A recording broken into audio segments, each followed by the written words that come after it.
Thousands of people all over the country are reading to kids today, promoting literacy and early childhood education. This is all part of Jumpstart's Read for the Record campaign. Among the readers is the First Lady, Laura Bush. Mrs. Bush, good morning to you. Nice to see you.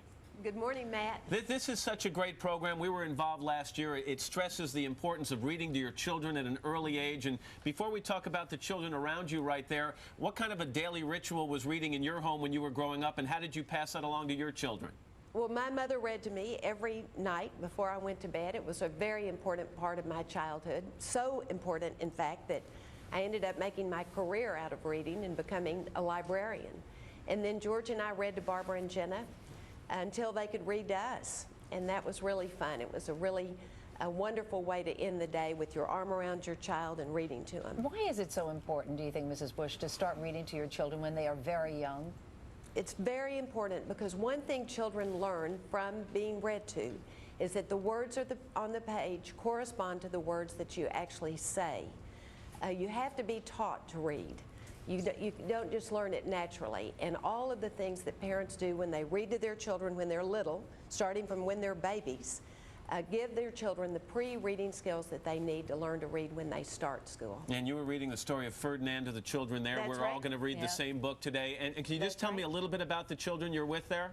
Well, I'm with children from Pershing Hill Elementary School. They're in the first grade. Pershing Hill is on the Fort Meade base here, an Army base in Maryland, close to Washington, D.C.